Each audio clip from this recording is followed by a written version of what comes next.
Okay, today we are going to talk about how church became the state religion in the early 4th century out of persecution in the century of persecution in 3rd century. And then we'll talk about early monasticism and Donatist controversy.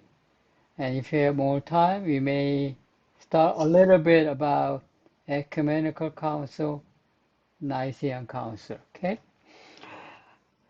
Uh, as we talked about last week, there at the end of second century, there was a persecution by Emperor Septimus Severus, and he was an emperor from 191 to 211.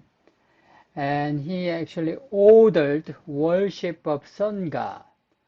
And during his persecution, Church Father Church Father Irenaeus died as a result of his persecution.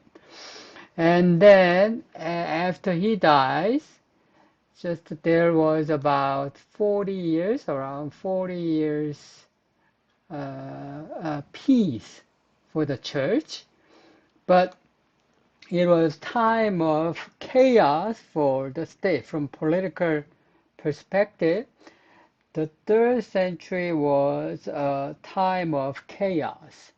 So between 230 to 280, there were 40 emperors. It's just a 50-year period, and they've got 40 emperors, meaning there was a continuous military coup to become an emperor. So it is a time of anarchy from political point of view, but because there was no powerful person on the seat of throne, there was no persecution. So ironically, there were times of peace for the church. But when Emperor Decius became an emperor, he started persecution. And why he started persecution? He was emperor. His persecution was between 249 to 251. It's just about 2 or 3 years. Many scholars say it is first empire-wide and systematic persecution by the state, meaning it was really wide enough, and it was done by organization, by administration of the state. And the reason why he started persecution is there was clear sign of decline for Rome. Roman glory started to recede, barbarian incursions into the Roman territory. There was an economic crisis. If you have barbarian invasions, it means war with barbarians. If you have war, then there is a famine. If you have famine, there is a disease going on, right? So there were a lot of problems were going on in the Roman Empire. And then under Decius' rule, Romans lost in the battle with Sassanid Empire, Arabic Empire. So people will begin to ask why Rome is declining. And many people said because Romans didn't worship old gods. We've got people called Christians. Christians were on the rise. Scholars estimate between 10 to 20% of the entire population were Christians in 3rd century. So Romans didn't like them.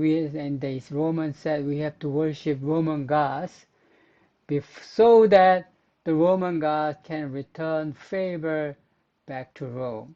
So they wanted to restore paganism in Roman society. So in year 250, there was an edict by Emperor Decius, and then by this edict, worship of God became mandatory throughout the entire empire. So being a Christian simply means, if you are Christian, it means you are a criminal to the state because you refuse to worship Roman gods. You refuse to worship Roman gods, that is a treason. It is crime against the state. So he required every citizen to make a sacrifice at pagan altar before an official witness. A government officer has to witness a Christian is offering a sacrifice at Roman temple. And then he gave a kind of a certificate. He issued a certificate that he fulfilled a civic duty as a Roman citizen. And if you don't have that that certificate, that means that you are going to be under persecution.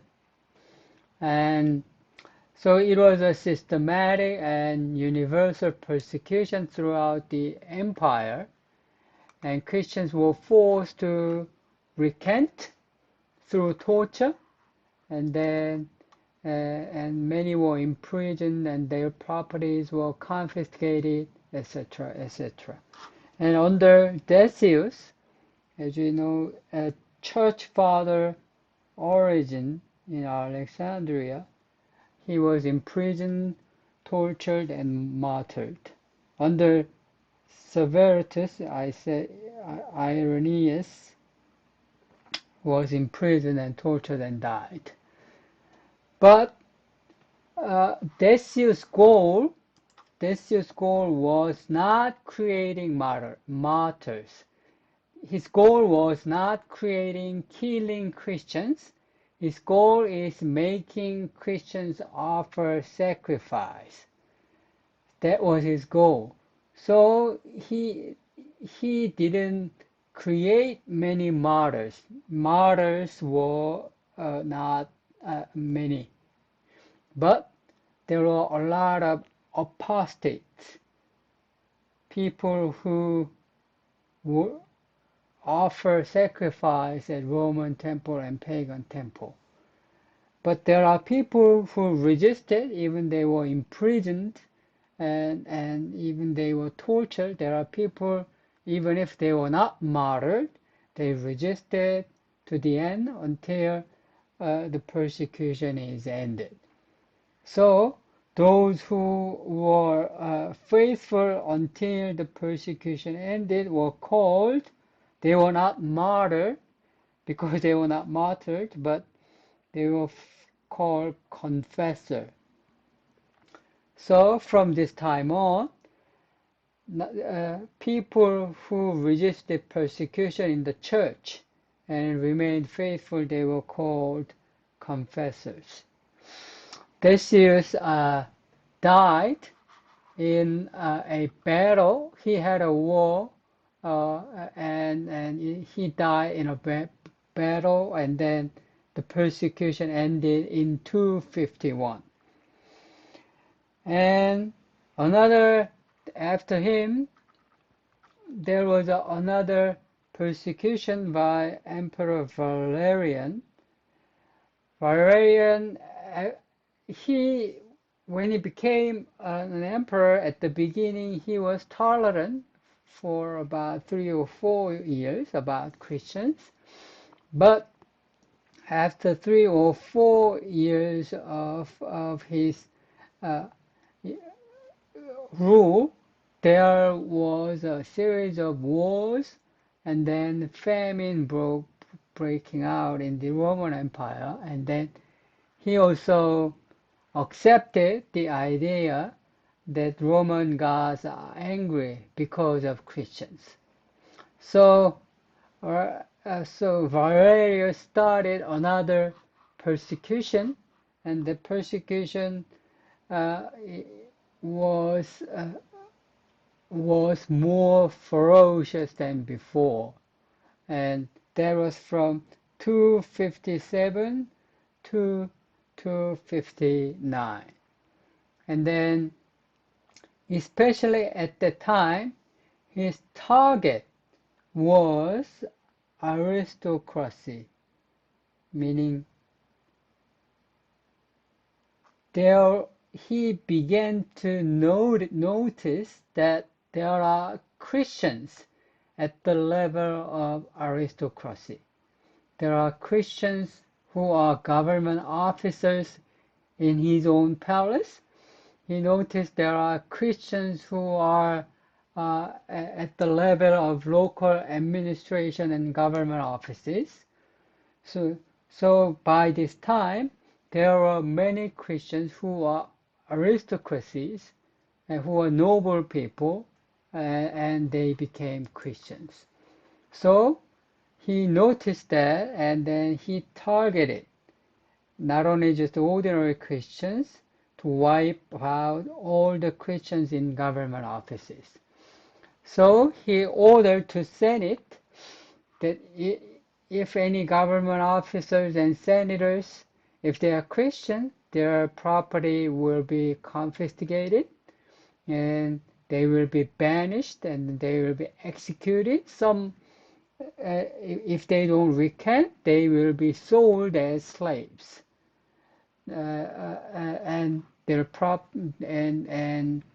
and gatherings, Christian gatherings were banned, etc., etc. And at this time, one of the church fathers, Cyprian, the disciple of Tertullian in North Africa, he was captured and then he became a prisoner and then he died. But the persecution ended until 259 and early 260. Valerian fought in a battle with Persians, but he was captured by Persian and then he died in the prison of Persia. That's how the persecution by Valerian is ended. After he died, another period of relative peace for the church, but politically ongoing anarchy and ongoing continuous military coup.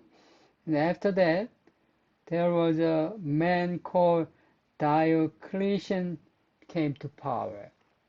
He came to power in year 285, and then he wanted to restore Roman Empire from anarchy.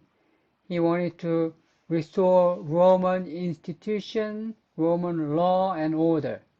And he was a great man of ability, and then he was a man of administration. And he was a great emperor, and then he started reform for Rome. And in order to restore the Roman Empire, because he knows that Roman Empire is declining, he wanted a reform not only in terms of law and administration. One of the reasons why Rome is declining, it is too huge to be ruled by a person. So as one of his reform, he started a system called tetrarchy. And tetrarchy is a system that he divided the Roman Empire into 4 sections. And so this is going to be an Eastern Empire. Eastern Empire is here.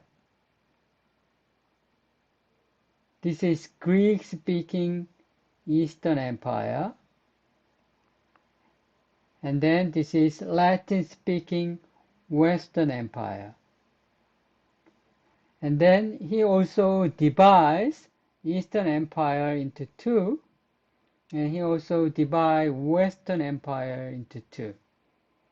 And he said there are person who ruled the Eastern Empire is called Augustus. He is the emperor of the Eastern Empire. So in the West, there is an Augustus of the West as well.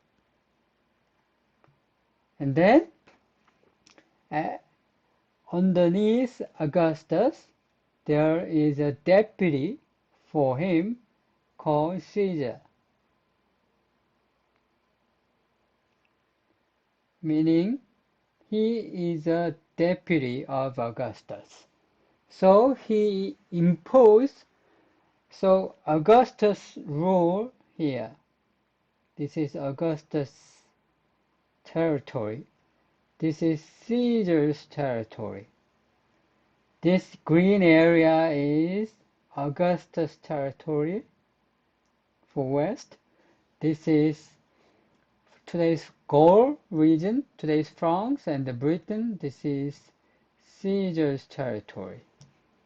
So he started tetrarchy, and then he imposed term limits for 20 years.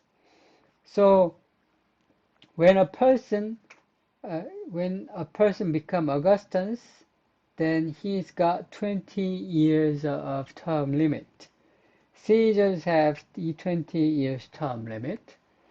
And then when Augustus, his term is finished, the Caesar become the Augustus, and then he can be Augustus again 20 years. So for Caesars, it's going to be 40 years. So he started this system of tetrarchy because Roman Empire was too huge to be ruled by one person, he realized. And at the same time, he wanted a smooth succession of the throne. Why there was a continuous military coup and why there is continuous anarchy in Roman Empire? Because there was no system of succession of the throne. Everybody, mostly generals, wants to be empire, and empire is just one. But if you have this kind of system, then Roman Empire is going to be stable. That's what he thought. And he actually, he became so Augustus of the East. By this time, already the center of the empire was not in Rome, but already somewhere in the East. This area was actually the most important area because there were a lot of battles were going on in this area and also here from Arabs. So these are for emperor, these areas are the most important area. So usually most emperors were stationed in this area. So Diocletian became Augustus of the East, and then Diocletian became the Augustus of the East, and his son-in-law Galerius became the Caesar of the Eastern Empire. Maximian became the Augustus, and then Constantius became the Caesar of the West. So that's how he restored. This is the system as a reform to restore the Rome. That Diocletian, as a man of administration, started. But he started while he was doing a reform of the state, he also started persecution of the church. And there, there are probably two reasons why he started persecution. First is growing number of Christians, and their organization. What do you mean that Christian is organized? In a society, when you think about any organization in a civil society, we think about the government system, right? Government has organization, administration, and bureaucracy.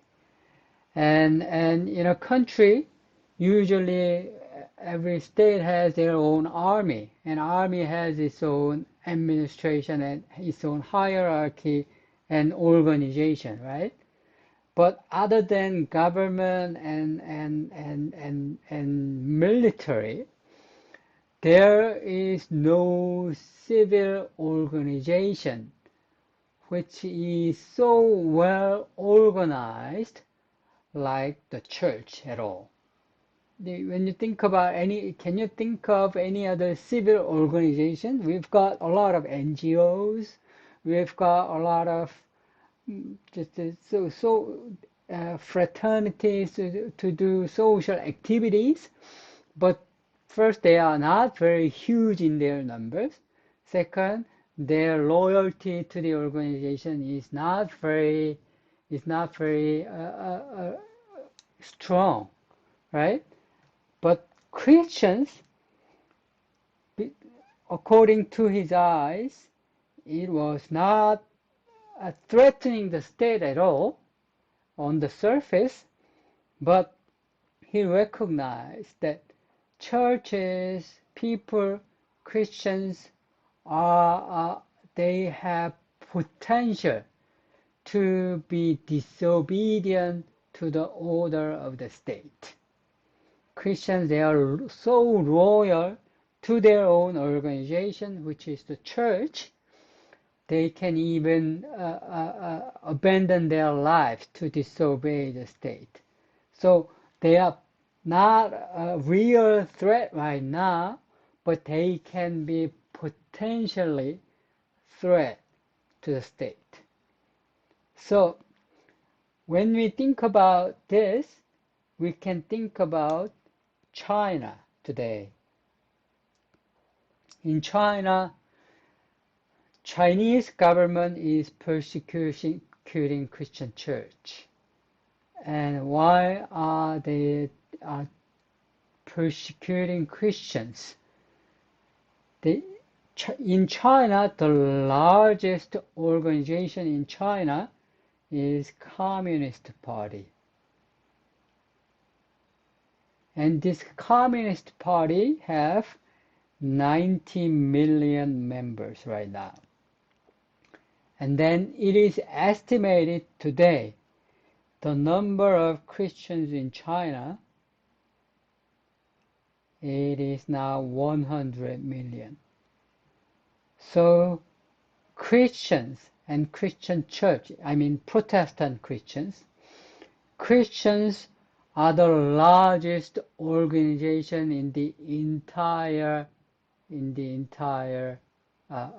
state, which is potentially threatening to the state of China.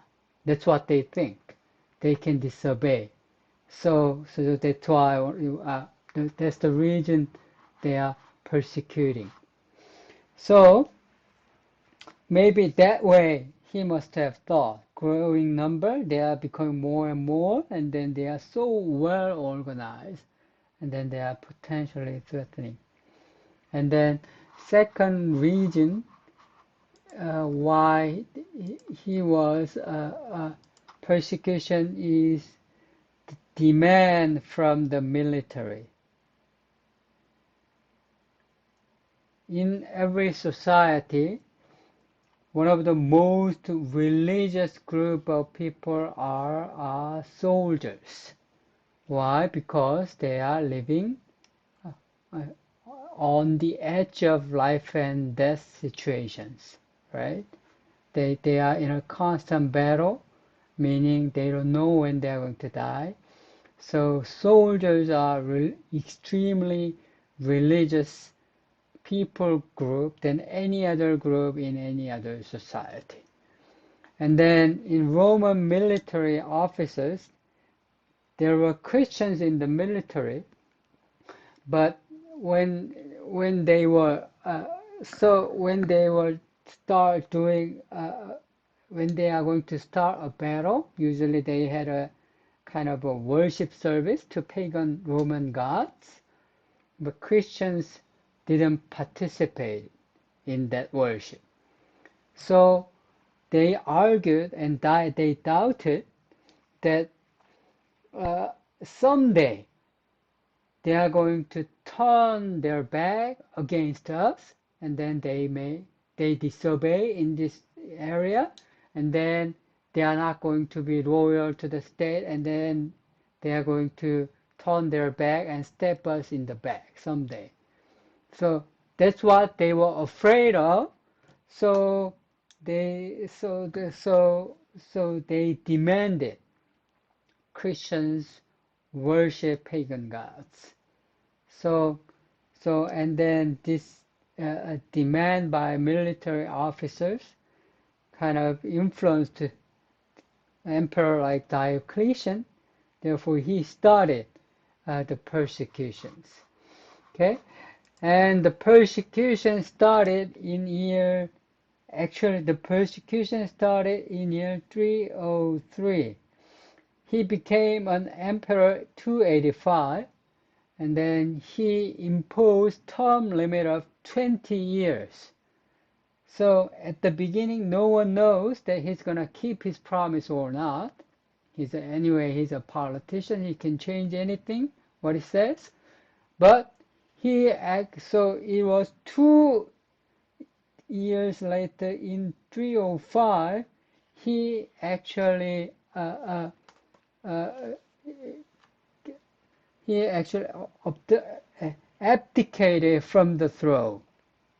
He actually, okay, it's been 20 years, so I'm going to quit. He voluntarily abdicated the throne, and then he gave his throne of Augustus to his son-in-law Galerius.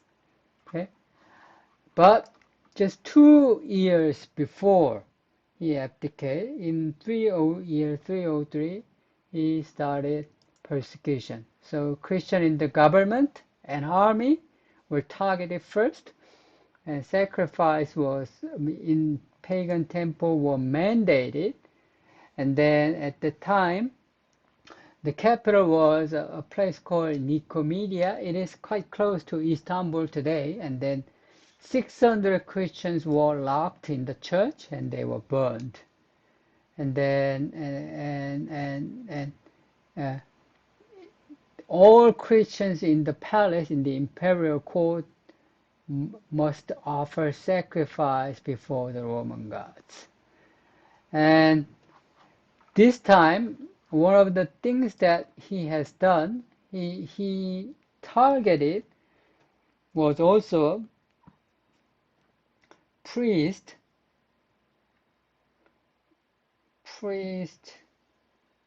pastors, and also a government office, past priest, bishops, and government officers. And what he did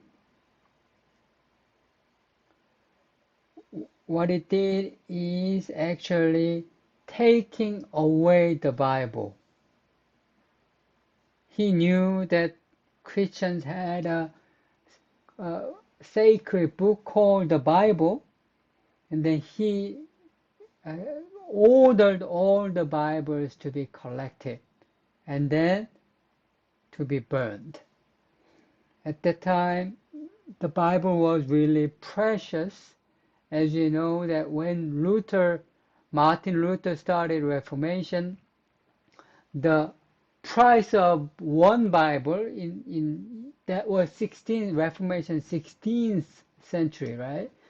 And the price of the Bible in 16th century was equal to one house. And this is year 303, 304, and then the Bible was a book, was extremely precious material and expensive. And to the ancient people, book, not only just the Bible, book itself is expensive, precious, and then it is full of, it contains wisdom, etc. So burning books is something unheard of and something abnormal. They've never heard about it. It is something shocking to them, to ancient people, burning books, because it was so precious, materially and also spiritually. Even from philosophical point of view, it must have contained special wisdom from the ancient times. But they were burned. And at the time, he took the Bible from priests, bishops, and government officers. So he commanded them. They know priests, bishops, and government officers, high-ranking government. They have a book called Bible. He ordered them to hand over the Bible to the government. So handover means, handover in Latin is traditor, something like that. And then from this word, English word, something like trade, came. You pass it and you pass it on, and somebody pays it. That's the trade. And from here, so the people who handed over his Bible was called traditore. And from this word, the English word traitor came. Betrayer, who handed over their Bible to the government. That's the traditore, that's the traitor. So that's how that's the nature of his persecutions. And it was the last persecution in 3rd century. It started in early 4th century, and then it was the worst persecution in Christian history. It happened at the end of 3rd and early 4th century. It was final. But most terrifying persecution ever. So no one ever expected that the next emperor, Constantine, will legitimize Christianity, because they have been through the worst first persecution ever in church history. And after he abdicated in 305, his son-in-law Galerius continued persecution for 6 years. But later Galerius, he's got a disease. He contracted an agonizing disease. He's got a lot of pain. Scholars say he must have contracted a bowel cancer, and he thought that this disease that I have, it is a retribution sent by Christian God. So before his death, that he issued an edict that absolving Christians of the obligation to worship Roman gods. So officially it was ended at, I think, 312, something like that, by Galerius. And after that, as we know, what happened is after that, so Galerius became the later Galerius died, and then later what happened is in it was in 306.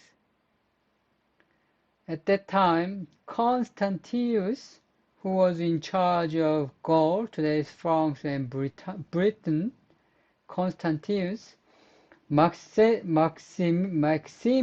was Augustus of the West, and Constantius was Caesar. In 306, Constantius Caesar died.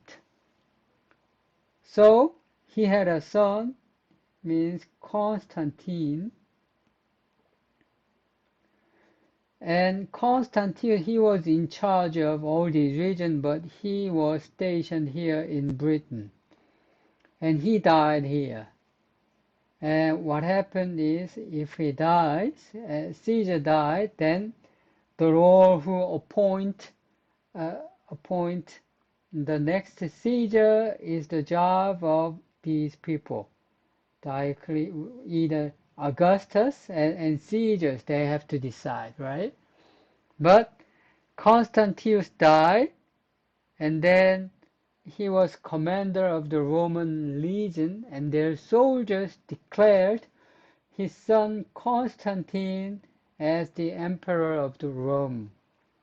And it was an act of kind of rebellion, right?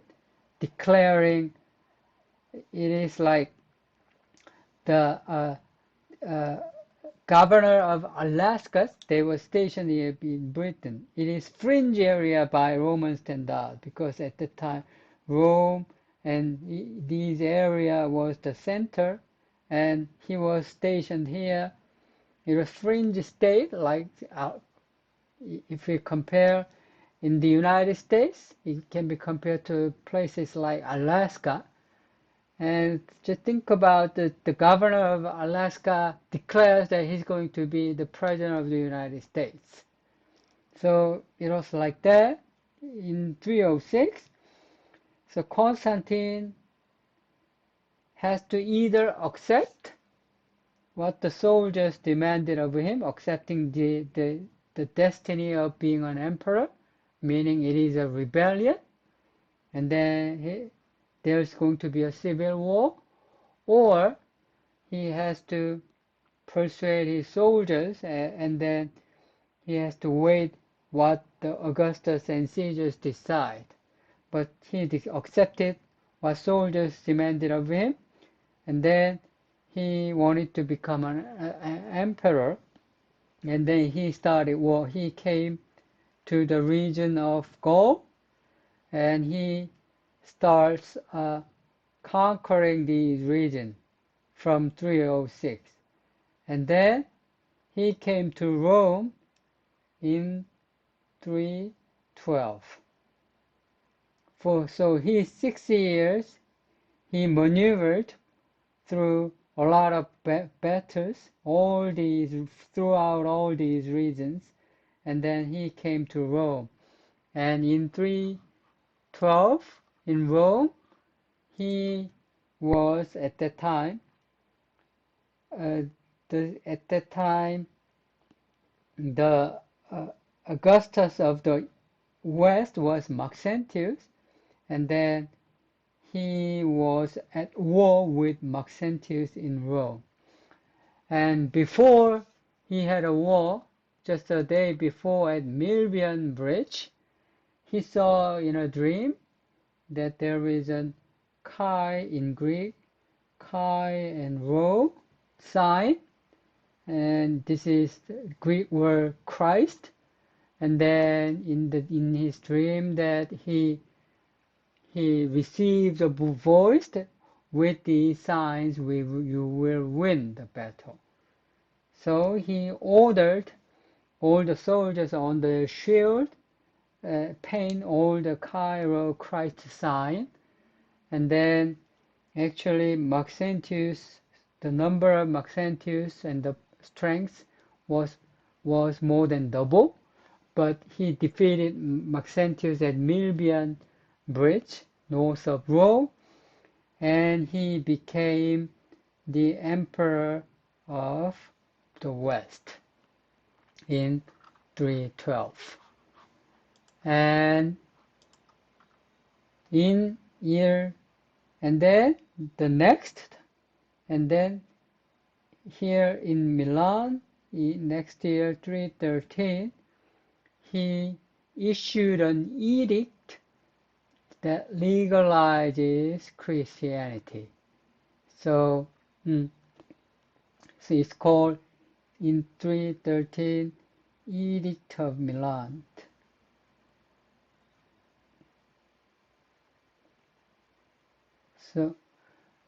So he granted Christians complete toleration for their faith and full legal rights.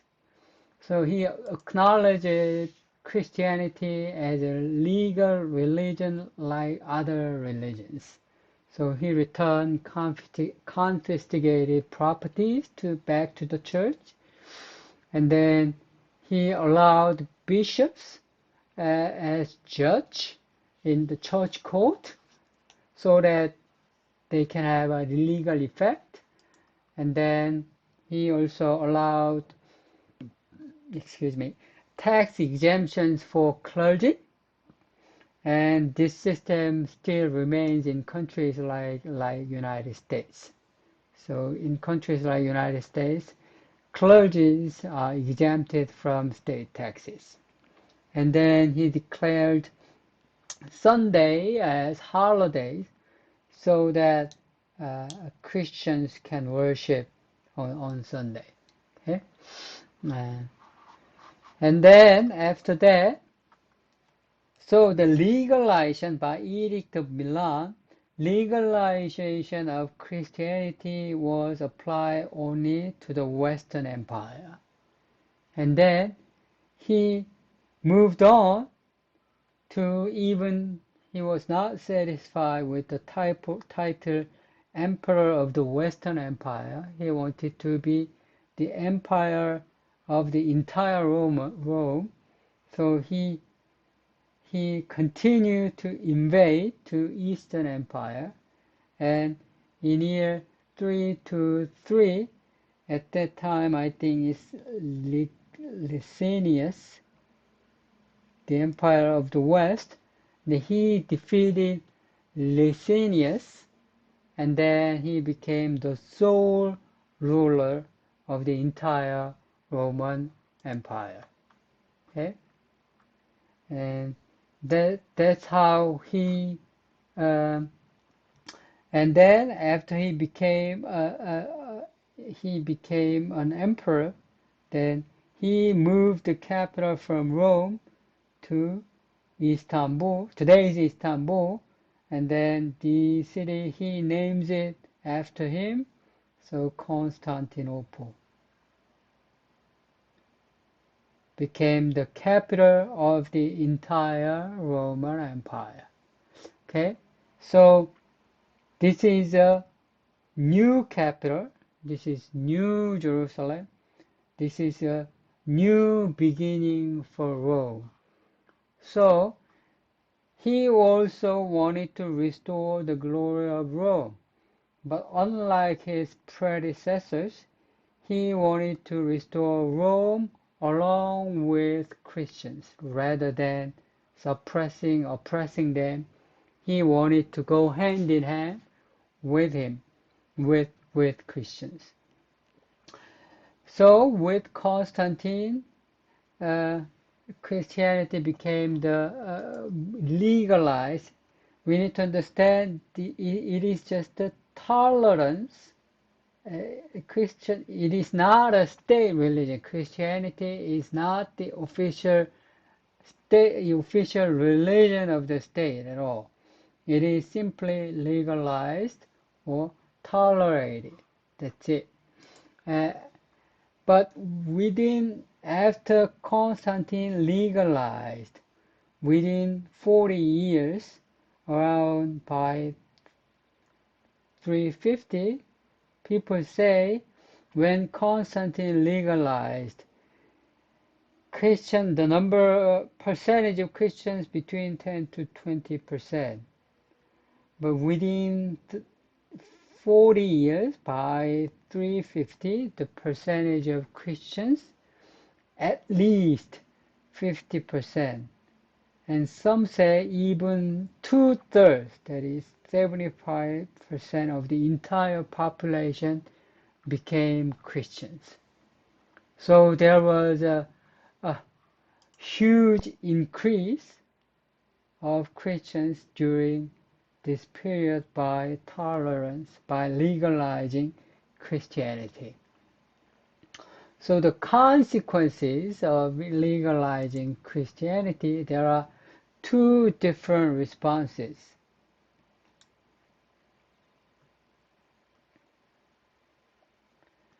There are two different responses to legalization of Christianity.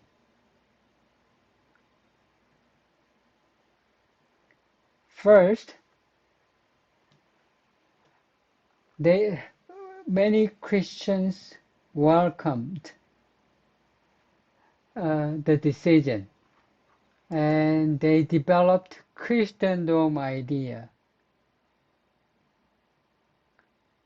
Christendom meaning Christian state. Rome is a Christian country. So the church, the Roman Empire itself is a church, and the Roman Empire itself is the kingdom of God. So the Emperor Constantine is the vice regent of God. He some believed Constantine is equal to another apostle. So Constantine is a completion of apostles' ministry. So Constantine is giving favor to Christians, giving privileges and tax exemptions, and then he allowed church property to be inherited to next generations, etc., and church buildings are building up, etc., etc. What is it? Rome is becoming the kingdom of God. So some people just welcome the Christendom idea, and the second response is exactly the opposite, and they hated this Christendom idea. During a persecution era, from the time of New Testament until Diocletian's era, Rome was considered to be Babylon. And Babylon was the code word that was used to mean Rome, meaning it is evil, the manifestation of Satan. That's the state, right? And then by Constantine's legalization, then church goes hand in hand with the state of Rome, which is evil, which is Babylon. And that's not good at all. It can't be. So emperors being a Christian, this is not a blessing. This is a disaster. So then church will lose its vitality and spiritual life. there will be no suffering, there will be no cross, there will be no martyrdom, there will be no narrow path to follow Christ at all. So what these people did, they went into desert. They ran away in search for the replacement of martyrdom. That's what happened by Constantine's legalization throughout the Empire of Rome.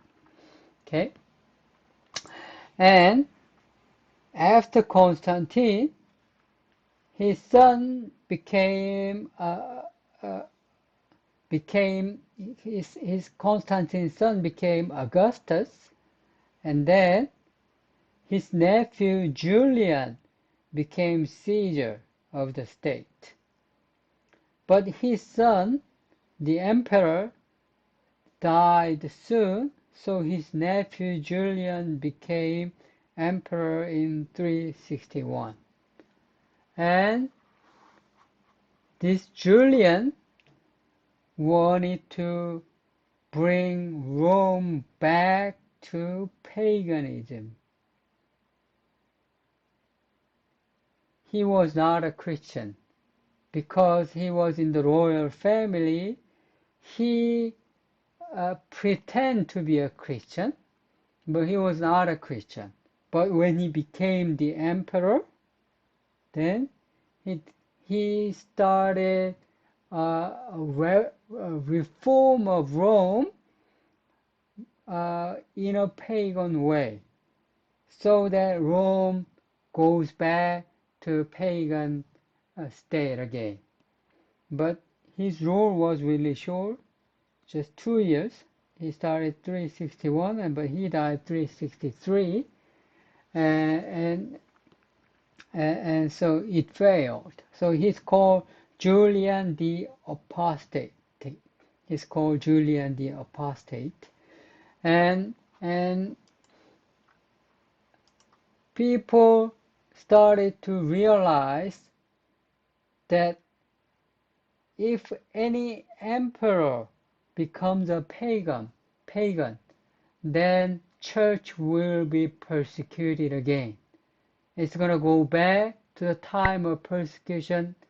It can be go back to old era anytime that the new emperor is a pagan. People realized.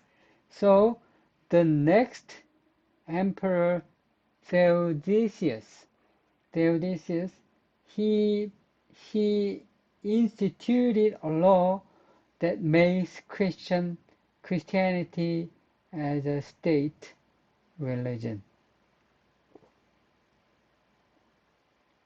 So if you are not a Christian, you cannot be emperor at all. That's why this time Christianity became state religion. During Constantine's era, it was just legalized, but under Theodosius in 381, it became a state religion. So he made Christianity a state religion of empire, and then therefore sacrifices at pagan temple were forbidden. Pagan sacrifice were forced to stop. So this is the time that the Olympic Games forced to stop. The Olympic Games is a festival dedicated to Olympian gods in Greece, right? So it was stopped by the edict of Theodosius. Why? Because Rome has become a Christian nation. And then this Olympic game was revived, as you know, in the late 19th century in Athens, this modern Olympic Games. Okay, but this time the church became a state religion, there are church, by being a state religion, church is under the jurisdiction of the state. Church becomes under the jurisdiction of the state.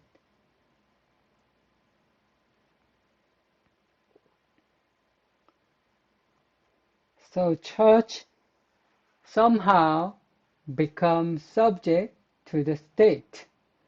And so since it is a state religion, emperor has the power, so it looks like the church has to obey the state, right? But it is not. In that was actually the kind of it looks like that kind of system, but in reality, actually, it was not that way. The example of the church is still being independent of the state is from the example of the Bishop of Milan, Ambrose. Ambrose was Bishop of Milan when Theodosius was the emperor, and then the emperor, there was a kind of riot in the city of Thessalonica in northern Greece, and then emperor ordered execution of 7,000 civilian citizens of Thessalonica. And then the Ambrose, Bishop of Milan, he kind of sent a letter to the emperor, and he ordered the emperor to repent before the public, because if you don't do that, then he said, as a church leader, I will excommunicate you. That's what he said. But if you repent, God will have mercy, and I'll have mercy. You are Christian. You say you are Christian emperor. As a Christian emperor, you should have mercy, and you must not execute Christian citizens like that. That's not a Christian way. And Theodosius actually caved in, yielded to the order of Ambrose, and then he actually repented in public. He was an emperor, but he repented in public, and then he was not excommunicated by Ambrose. So this is an example of state. Christianity was a state religion, but it was not completely under the jurisdiction of the state. It was kind of independent of the state. So Theodosius died in 395. And then after he died, then the empire was divided again. So Theodosius was the last emperor of the entire Roman Empire, and his son, he had two sons, and then they decided that one son called Honorius, and then he's going to be emperor of the West, and then another son, I forgot his name, and another son decided that he's going to be the emperor of the East. So this is the final division of Eastern Empire and Western Empire, and then Eastern Empire is called from Byzantine Empire, because the Constantinople is called Byzantium. Okay, so that's how church became a state religion in early 4th century, out of the century of persecution in 3rd century. And when you look back the entire period, and there were times of persecution and there were times of peace on and off. And what we realize is the persecution was, I realized it was darkest before dawn. And I really don't know why, but when I look at the history of Roman Empire, I think of Korean history, Korean church history, and we in Korea we were worst persecutions is from 90, I think 7 or 8 to 1945. And then in 1945 we became independent from Japan. But for the last 7 years, and persecution of Christianity actually darkest. A lot of Christians were imprisoned, tortured, and also churches were forced to worship Japanese emperor in the church on Sunday church worship. And many churches and many pastors yielded to that persecution. And so we perform a kind of emperor worship at the beginning of Sunday worship during this period. Korean church. It was darkest right before dawn. And I feel like people living in this period never knew that after 7 years it's going to be a light. People living in this period on the Diocletian, they never knew that there's going to be light soon. And in biblical history, the Bible teaches us at the end of history, there will be a 7-year tribulation. That is the darkest time. The persecutions, the most ferocious persecutions against Christians, and there will be a lot of apostasy will go on. And then after that, as you know, that there will be second coming of our Lord Jesus. So I think all these church history demonstrate to us and witness to us it is always darkest right before dawn. So if you feel that we are under darkest time period, whether it is in our lifetime or our church or our country, I think this may be that we are living in the darkest era because we are living right before the time of dawn. Okay, so I think that the church histories shows us some kind of biblical truth. It is always darkest right before dawn, dawning of light. Okay.